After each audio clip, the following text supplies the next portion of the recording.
Happy New Year. Happy New Year. Thank God we're here. I'm glad we're here. I'm glad we're seeing Thank you, Lord. Beautiful lives. I know.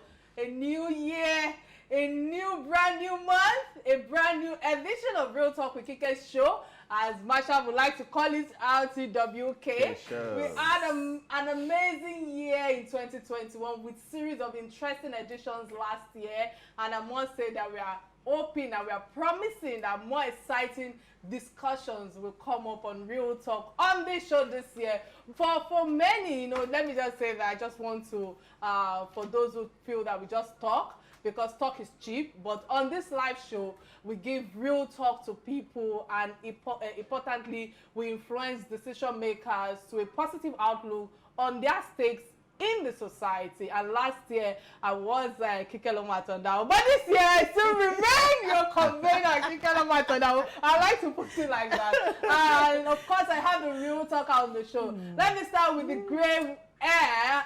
Hello, Auntie Effa, how you doing? Hello, Kike. It's good to see you this year. Thank you. It's good to see you, Marshall.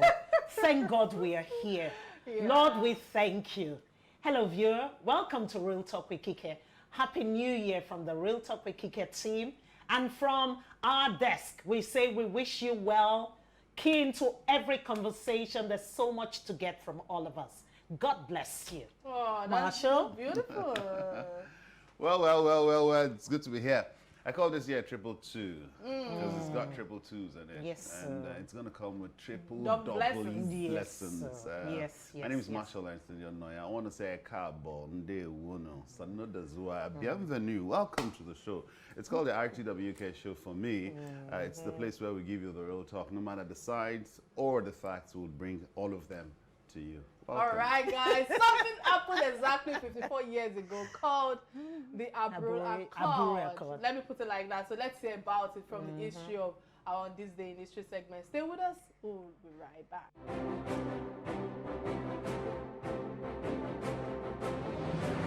On this day in history, January 4, 1967, exactly 54 years ago, Nigeria's military leaders traveled to Aburi in Ghana to find a solution to problems facing the country and to avert an imminent military clash between the North and the East. The Aburi Accord was reached at a meeting between the 4th and the 5th of January 1967 in Aburi, Ghana, attended by delegates of both the federal government of Nigeria, the Supreme Military Council, and the Eastern delegates led by the Eastern region's leader, Colonel Chukwuemeka Odumegu Ojukwu. The meeting was billed as the last chance of preventing all-out war. The council collectively vowed not to use force to settle the Nigerian crisis and also agreed to a law of collective responsibility, which vested all powers of the federal military government, FMG, in the Supreme Military Council, making a unanimous concurrence imperative. It was agreed as well that the head of the federal military government should assume the title of Commander-in-Chief of the Armed Forces of Nigeria. The atmosphere of the meeting was very cordial, saving that Ojukwu did not participate in the humor side of the show. At the end of the meeting, it was agreed that the resolutions of the meeting should be embodied in the decree to be issued by Lagos with the concurrence of the military governors.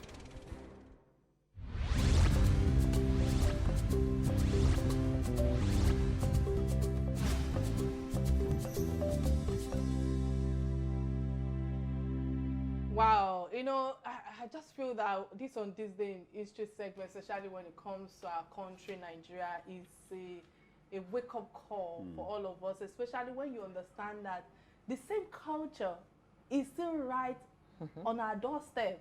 The rivalry between the Eastern and the Northern Nigerian. And therefore, let me allow you to take this on. What's your take on this?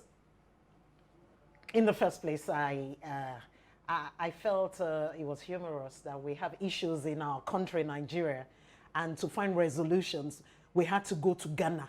Exactly. Aburu in Ghana. And I'm like, okay, why can't we do it here? But I guess I was military style. They knew what they were doing. But it was a good thing they were able to resolve whatever issues they said they had then.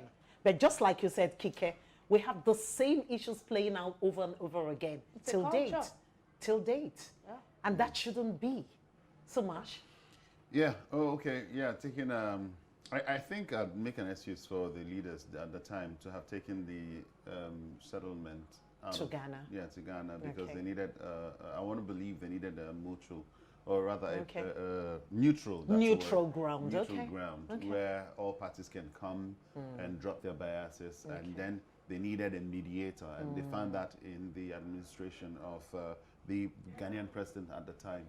And so, yes, so that was that. But the conflict, ethnic conflict between the North and the South that still exists, it's funny that it still exists. And it's something that I feel that the National Orientation Agency needs to do more. We need information houses to do more in terms of reorientating our people about the need for us to remain united. If truly we say we're united, and we are. All right, we will treat more of that in our trending stories today. So on the show today, it's the first edition, or like Marshall likes to call it, episode of the year, and we deemed it wise to bring to you something from the office of the president, and the number one citizen of the country. At least that's the number one citizen of the country, so that's the right person to bring to start the show. A lot has gone by in 2021, and the year was followed with mixed reactions on conditions as a country and our progress as a nation. However, there were many yardsticks from which, I don't know if I should mention achievements in 2021, and also many standards with which we have fallen short as a nation. However, to start today's show, without further ado, we have a big guest from the presidency who is the special advisor to the president on media and publicity to discuss the achievement of 2021 and the expectations for 2023. All right, welcome to the show, Mr. Femi Adeshina. I must say it's a pleasure to have you again on the show. You were one of our first guests on the maiden edition of Real Talk with Kike last year, February 2nd. Yeah, I think that was when we're transitioning from radio to TV. And I must say many thanks for always honoring my invitation. How are you doing today? How are you and the president doing today? Let me start from there. Yeah, good afternoon. Happy New Year. I must say I'm glad to be back on this show. Many thanks. Happy New Year to you too. So let's just go straight to the point, because I know we are running out of time right now. So I know 2021 was filled with a lot of actions, criticism, and will I say also accomplishments. But how would you summarize your achievement for the past year in 2021? Well, I'll say 2021 was a year of mixed blessings for Nigeria. We had the very good, we had the not so good, we had the ugly, but by and large, we're still here. The country is still together, so we have cause to thank God. It was a year of mixed blessings, but at the end of it all, we still have cause to thank God. All right, good to have you join us once again. I like what's inscribed on the frame behind you. I believe in one Nigeria. So maybe I'll just take a swipe from that.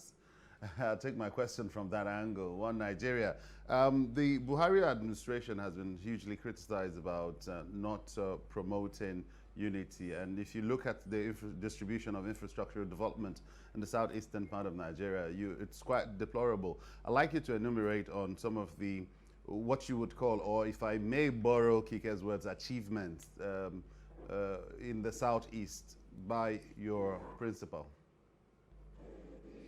Well, I would like to say that it is very sad, very tragic, very dispiriting, very disquieting that about 55, 54, 55 years after Aburi, I saw your promo about the meeting in Aburi, which was intended to stave off the Nigerian Civil War. It didn't quite work. We still went to war. Nigeria was divided 50, 55, 60 years ago, and it is still divided today. So that shows that there's a problem, not just with the country, but with the people themselves. There is a problem with us as a people. And it is sad that 60, 61 years, going 62 after independence, Nigeria remains divided. Now to your question specifically, it shouldn't come up You shouldn't start saying what are the infrastructure in this part of the country. The country should just be a whole. You should not begin to look at what is in my region, what is in that region, what is in that region. But since you have asked, let me answer. The second Niger Bridge, you remember that for 16 years, the PDP promised to build the second Niger Bridge. They never even laid one brick on top of the other. That bridge is going to be commissioned before the middle of this year. So, if somebody is asking what has this administration done in the East, that is the biggest. Is the biggest. Just last week, I received a text message from people traveling to the East. Someone said he got to the foot of the Niger Bridge in Asaba by 1 o'clock, and by 8 p.m., 7 hours later, he was here to cross the bridge into Onitsha. Now, by December of this 2022, that will not happen again. It will be a free ride from Asaba end to Onitsha end because the second Niger Bridge will have been commissioned.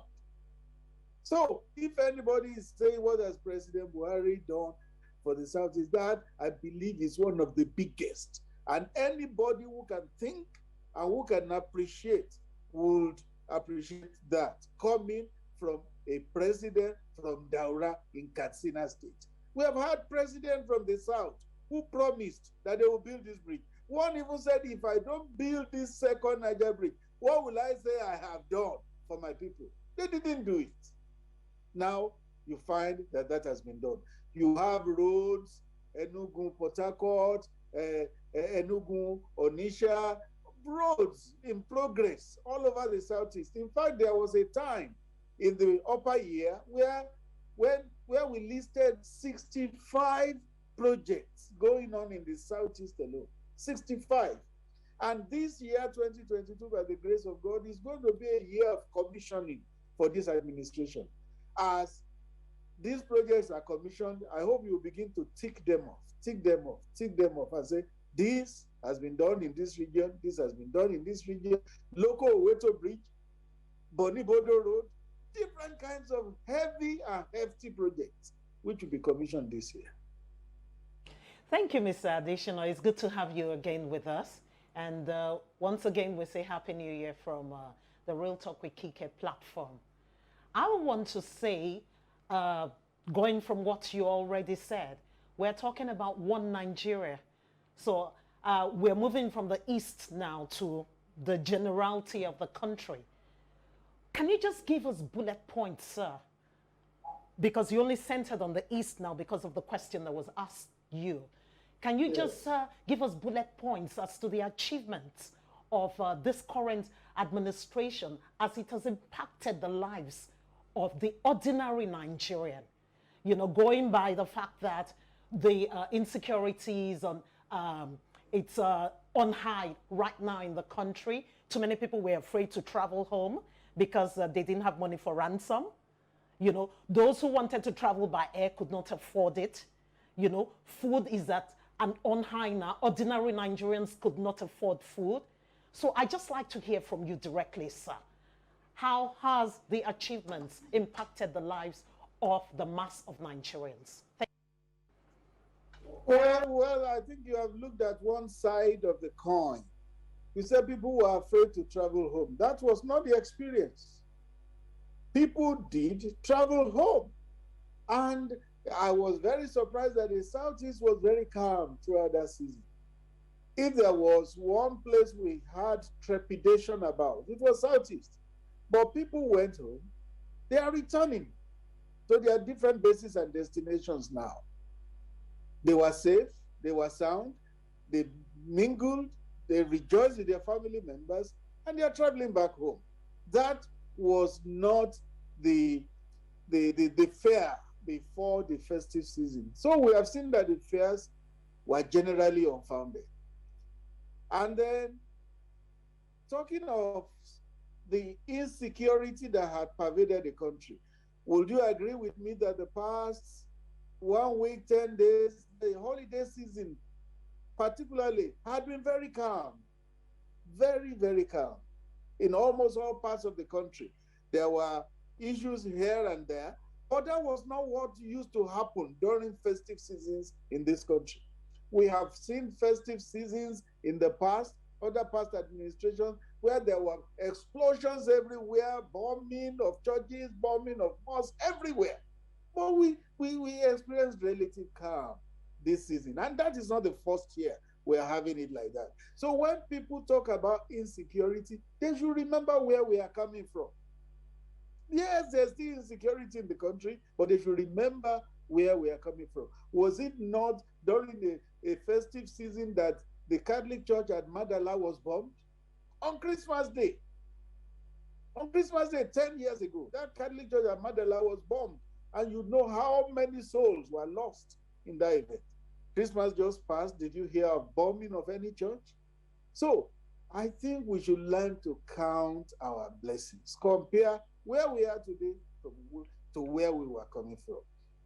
Then, all right, Mr. Adeshina. Putting aside President's administration in the area of security for 2021, I think I would like to touch on Mr. President's promise to partner and work with the legislature effectively to ensure synergy and productive outcomes on national development. However, many expected that he would have signed the amended electoral bill of 2021 that was supposed to passed on October 13th. I hope I'm correct. And how do you explain the refusal or the delay in the approval by Mr. President? Well, Mr. President has explained why. Security issues, financial issues, democratic issues, all the different reasons why he didn't sign that bill. Security, you will find that to even secure the venues of direct primaries nationwide, over 8,000 venues, will be a problem for our security agencies. And he has said if the country proceeds with that direct primaries, there will be so much litigation all over, so much litigation that it will distract from even the general elections. And again, it's contrary to the principles of democracy. How do you compel every party to follow one kind of process? So he said each party should be at liberty to pick the style they want for their primaries. And then the finances.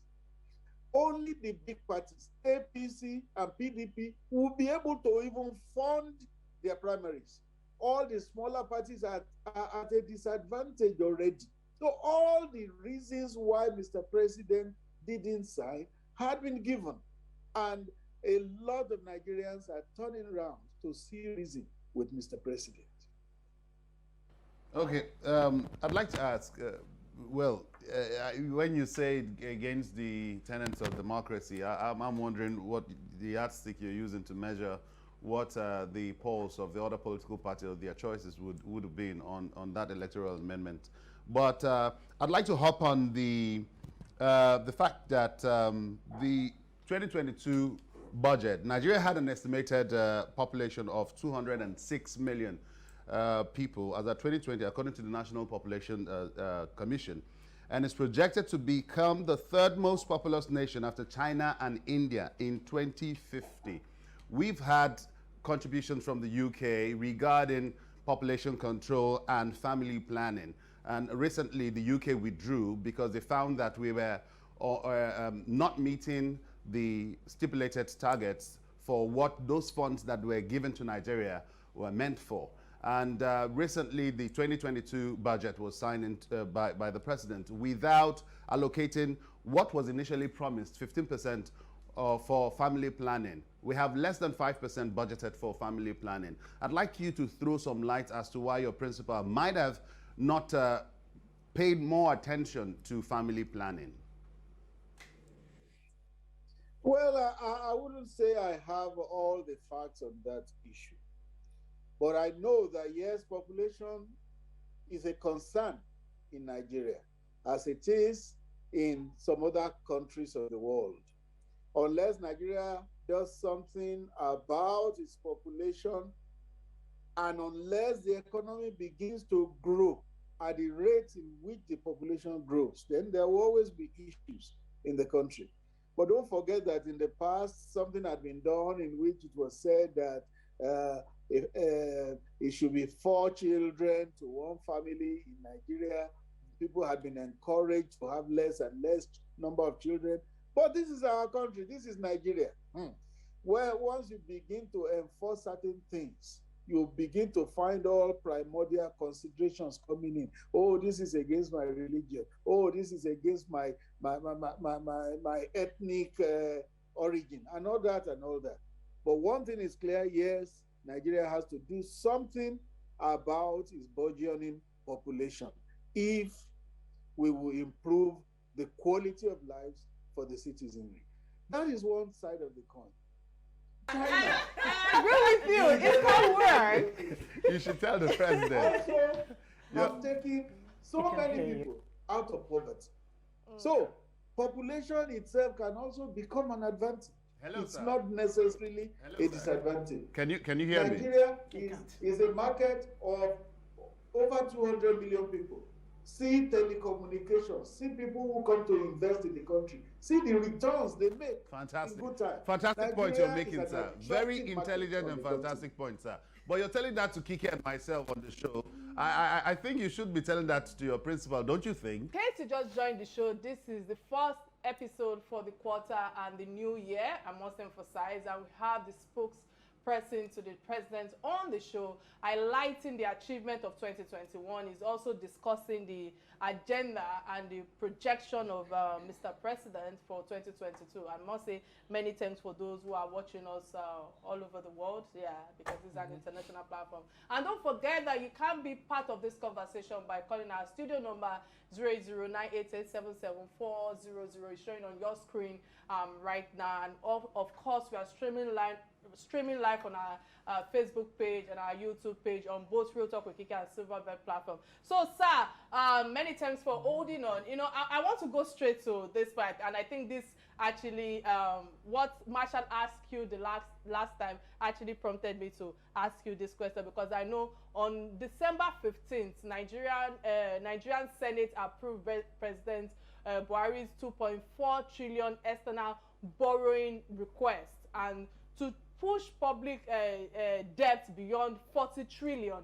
Many are saying Buhari is leaving a debt pile not only for the next administration, but for the coming generation. What do you make of this, sir? Thank you.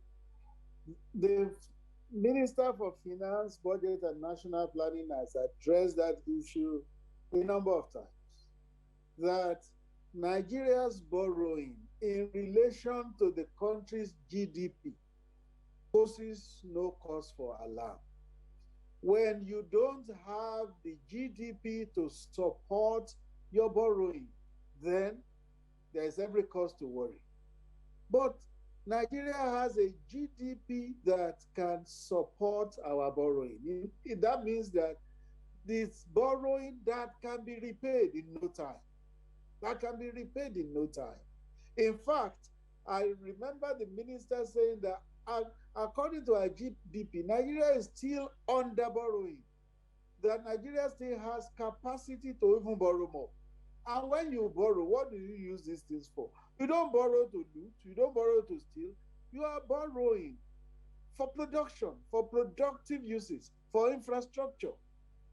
We see the results of this borrowing. We see them in rails, we see them in roads, we see them in airports, we see them in diverse ways. So there's nothing wrong with borrowing as long as you can repay. When you borrow and you can't repay, that is when there's a problem. In fact, the Bible says a wicked man borrows and repays not. But Nigeria is borrowing and can repay. It's the same Bible. If anybody is unduly worried about this borrowing, maybe it's because they want to come into government and line their pockets in future. And they are saying, they are reducing what we are going to put in our pockets. If you want to come into government to serve the country, you will know that what has been borrowed can be repaid. All right. And conveniently. Listening to you, it's barely 16 months for another handover in May 2023. Yes, sir. So in summary, with what we've just shared thus far regarding the borrowing, that we are not even borrowing as much as we should be borrowing. So what legacy do you think your boss, Mr. President, would leave for Nigerians about his dispensation? From the second line. No, I didn't get that question, the last part of it. All right, so what I asked is that, in summary, what legacy do you think your boss, Mr. President, would leave for Nigerians about his dispensation? Thank you. A robust legacy, positive legacy. This administration is going to be known as the one that has made perhaps the most salutary impact on infrastructure in Nigeria. You can see our rail projects, the ones that are running and the ones that are under construction, will be concluded before the end of the administration. You can see the AKK pipeline project in process that will carry gas from, from Ajaokuta to Kano and Kaduna. You can see airports, brand new, in Port Harcourt, in Kano, in Enugu. You can see infrastructure works all over the place. All these are going to stand this administration in good stead by the time it exits. You can see the second Niger Bridge. You can see the local Oweto Bridge. The local Oweto Bridge is said to have caught traveling between North Central and other parts of the country by at least 4 hours. You can see the Boni-Bodo Road. Boni-Bodo Road is being built over water. It was conceived over 40 years ago. No administration had the confidence to even start that project. Now this administration will finish it. You can see the Lagos-Ibadan Expressway. Since when had it been on? Since under President Olusegun Obasanjo. This administration will commission it this year. Oh, there is a lot that will serve as positive legacy for this administration. I really would love to share in your sentiment, and as much as you sound so believable, I think those infrastructural development and advancements should be there for people to see, and I think the people should be the ones to make the judgments themselves. But tell us about something we do not know. Very recently there was word on the street that in Aso Rock, I saw you coughing there, so it prompted my question that the Aso Villa was evacuated. The president had asked, the executive had asked that his staff and all be evacuated from the Aso Villa, given the spread of the Omicron virus in the villa. Tell us about what really happened and the state of things regarding COVID and infections in the Aso Villa. Well, as an aside, let me ask, don't you cough? I'm sure you do cough. Everybody coughs. It's not indicative of anything. Okay. Yeah. You said that there was an instruction to evacuate. No. There was nothing like that.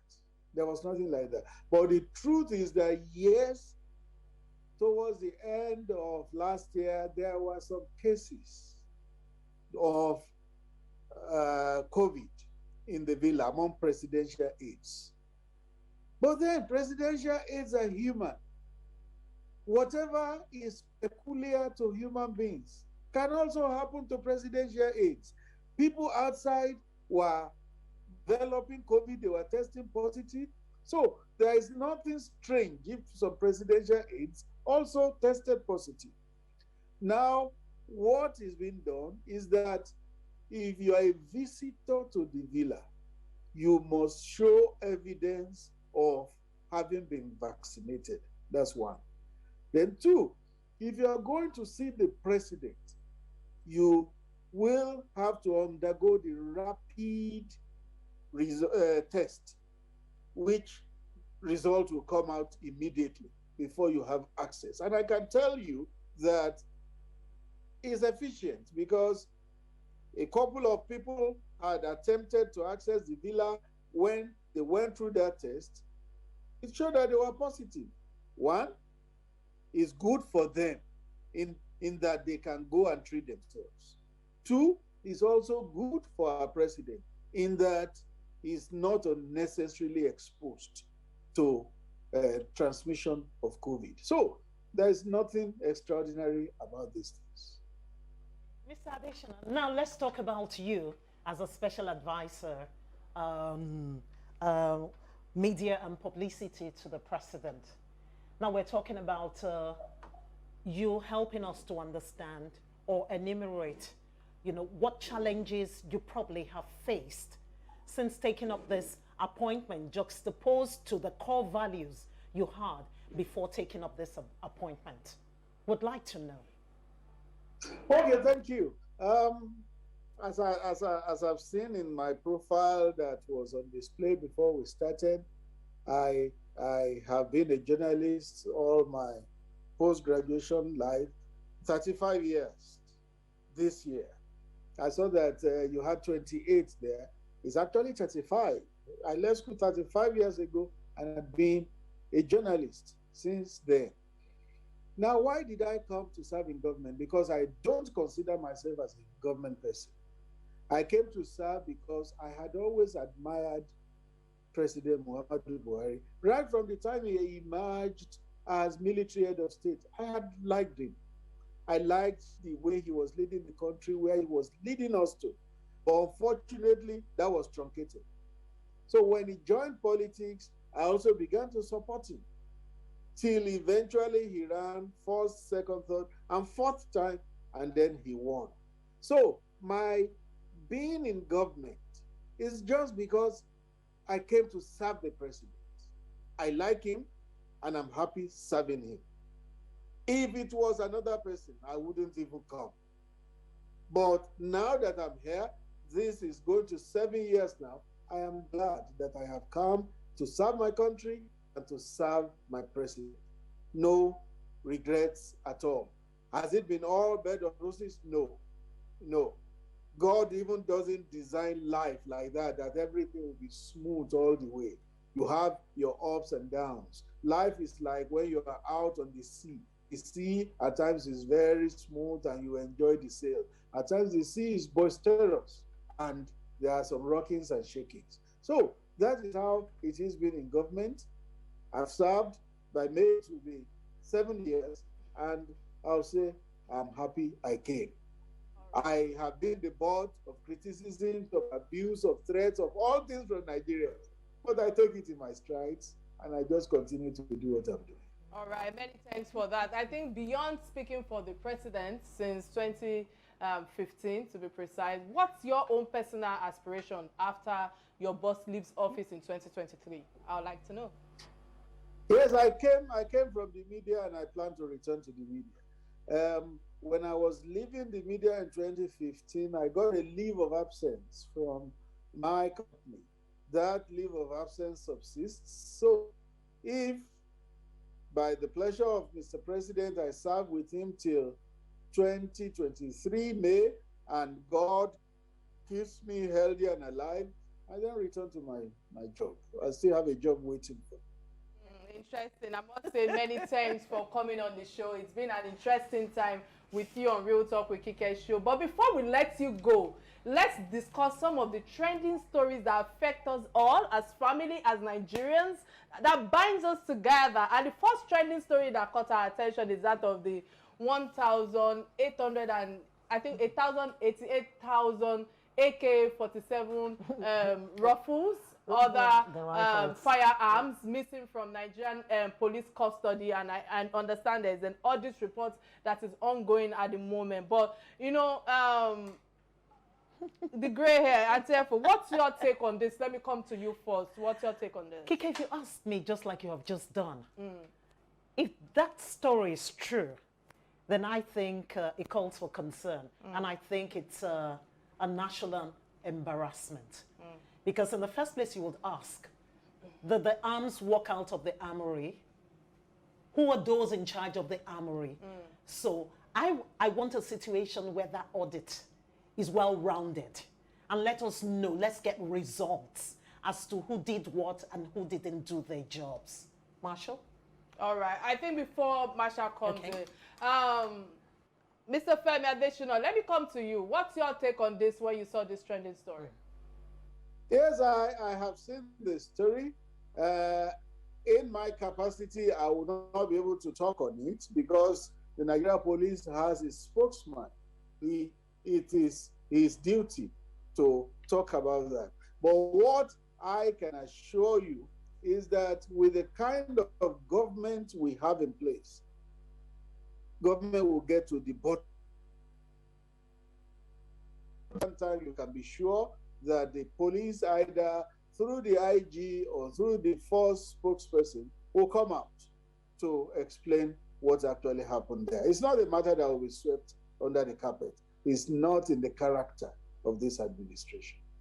For that, I think for me, 88,000 AK-47 rifles missing and missed 170,000 fireworks. I say fireworks, firearms. This is outrageous, and it's shocking to my system. Being a police daughter by proxy, by my second dad, Taiwo Lakano, and with my exposure in developed countries, I feel that every fireworks produced is recorded and is registered. So I believe same applies to Nigerians or Nigeria. How can the police declare that those figures of firearms have gone missing?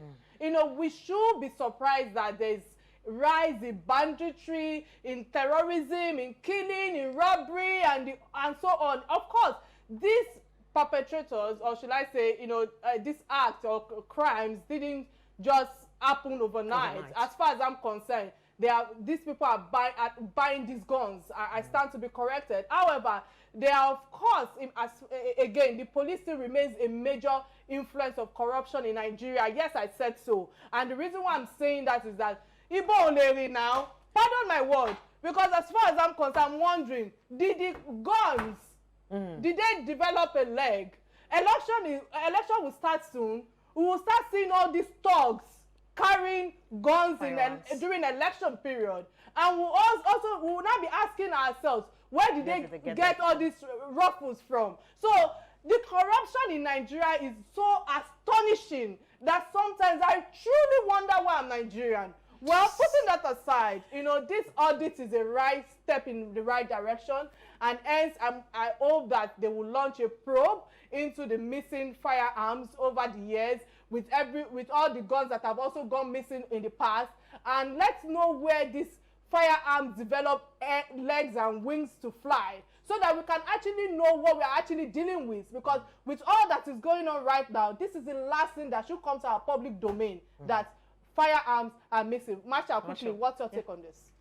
Well, for once, I'd like to mentor after Femi Adeshina. Not that I do so frequently. I apologize, Femi.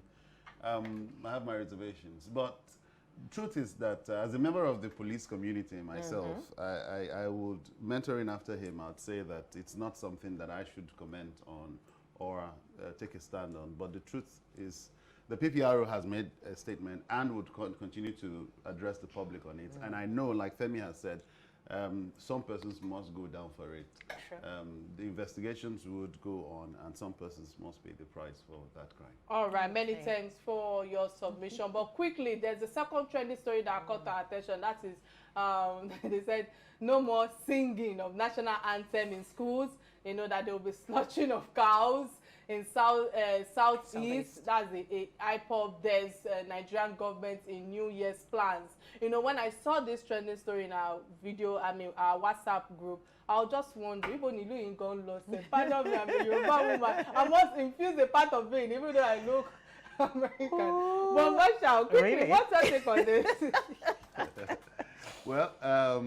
Well, it is just what it is. Just some people making noise about it. I mean, it's our national anthem. It's our national pride. You cannot take it away from the people. You can only say that maybe schools owned by your members can maybe adhere to that, but you can't stay in one very remote part of the country and then say that we would have to abandon what has been our national pride over the years and say that you ban You can. Who is IPOB to even make such a generalistic statement that they are banning the national anthem? You're right. I can't seem to understand it. I can't seem to get it, because what IPOB is trying to do is not just it's not just clear to me. Do they mean Nigerians should stop reciting the anthem, or they are referring to the people in the eastern states? Because how could they even come up with such a statement in the first place? They are, as far as I'm concerned, they are beginning, or would I say they are continually marginalizing themselves, from Nigeria. And I understand that from their own language, they don't want to be part of Nigeria, but there shouldn't be a disrupt to Nigeria as a whole. No more killing of cows, as far as I'm concerned, in the southeast, which means that they don't have, which they say that they don't have cows anymore from the northern states. And this is quite funny. Anyways, there are political and legal ways to go about successions, and not unnecessary ways of, instigating violence, which I feel that they need to put an end to it. But quickly, Mr. Femi, what's your take on this before you go? Yes, as far as we are concerned, IPOB is an outlawed organization. So we don't even begin to comment on whatever they say. Government has a law, duly gazetted, that the indigenous people of Biafra is an outlawed organization, and that is how it is. That is how it remains, outlawed. Okay, for me, I'll say in the first place, as far as I'm concerned, yes, we may not pay attention to it, but this is, quote, a declaration of war by this group. In the first place, I asked myself, where are the chief security officers of the eastern states? Where are they? They go to Abuja to collect their federal allocation. So why will they be there and these people make declarations back and forth? Well, I think the chief security officers of the states should be held responsible, because this group will tell people don't go out and they stay indoors for fear of their lives. Children can write exams. Their lives have been disrupted over and over again. So what are the chief security officers in these states doing? So that's really my question at this time, And I also say again that if we allow things fester, this is how Boko Haram started. This is how it started. Like Kike said, I think they are very political and very civil ways to go about your agitations. For once, I think they've gotten it wrong here, asking that the national anthem be banned in schools. That's wrong. I mean, they should go for a referendum. All right, I think with that, we've come to the end of another episode of Real Talk with Kike. And it was indeed, we had an awesome show on today's edition of Real Talk with Kike, courtesy our esteemed guest, Mr. Femi Adeshina. It was a great, it was great having you on the show, and of course representing the President of Nigeria. I said many thanks for honoring my invitation. Of course, what do you have to say to that? When are we going to have you in the studio? Because I mean, over a year, it's twice just a flight. We've had you it's online. It's just a flight from Abuja to Lagos. Except if you're saying that you're too big for us to drag you into the studio. I'll be delighted to come. I'll be delighted to come. This way, we're extending an invite to you. Physical invite? Yes, an invite to you to come be with us. Let's talk. I think our next interaction will be in the studio. I promise. Okay, thank you so much. Thank you so much. Enjoy the rest of the day. But guys, I must ask you, I guess we have 2 minutes more to go. What's your projection about 2022? Let me come to you, Efo. What's your projection? For 2022, I can see ahead that it's going to be a great year if we choose to make it a great year. It will be a great year for us, particularly on this desk, this platform, Real Talk with Kike. And we'll do our best to keep it real. Say it as it is, no matter whose ox is gone. We just say it as it is so that we can free our country and have a better country where there is peace, fairness, equity, and justice. That's what I project for this year on this program.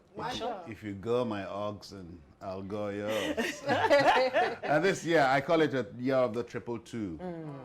If last year was double, this year we'll be tripling the doubles. it's a blessing. Economists have projected that it's going to be a tougher year given the nature of the naira over the dollar. But I still see Nigeria rising beyond what the economists have projected. And personally, I have targets before the middle of this year to surpass all of my economic standards, you know, to surpass all of them. And I do know, I already see them coming to fruition. I know it's going to be a peaceful year. It's going to be a very fruitful and progressive year. And as the elections come, I know that this administration would put all hands on deck to ensure that they have a very, very good record when they leave. This is their last lap, and I'm counting on the administration of Muhammadu Buhari to do more of good. And Kike, you tell us. All right, I think we all love the sound. Aside from being more fine, more beautiful this year. Okay, aside being more beautiful, I think that's always about more work. And I feel that, you know, we all love the sound or the sight of something new and the newness it brings. But I want us to understand as a country, let's not forget that what the discoveries that all this goodness also brings is that there will be uncertainties. I'm not saying that I'm hoping for something ill, but we must prepare ourselves, because out of the adventure, out of the goodness also brings all these uncertainties. And those uncertainties are only temporary failures. They are only challenges as far as I'm concerned. So I must say that we must be prepared, you know, for us to be unshakable when it comes to our economic, when it comes to our personal lives as well. I'm hoping that there'll be testimony at the other side. Revival. Revival. Oh my God, Mr. Femi! I didn't to do that. But with that, I must say many thanks again, and I'm hoping that you enjoy the rest of your day and the rest of the year. And I'm hoping that when its time is right, when it's time for you to drop the pen in the presidency, goodness will be waiting for you at the other side in the media industry. Right. On that note, to say bye now. Thank you and bye-bye. Bye. That was, you know, it's really beautiful. It's another thing for you to be there. But remember, guys, it's still ongoing. So you can join them virtually, or of course, you can also go there physically after you've made your payments. Yeah. It's important. I emphasize on that. You know, money is the private jet to move any company. You have to move forward. I actually love the concept behind WIMBIS. Look at the way they talked about women mentoring. Because a lot of women empowerment, and I can tell you that I know a couple of people that through WIMBIS, they have been able to transform their businesses, their career life also.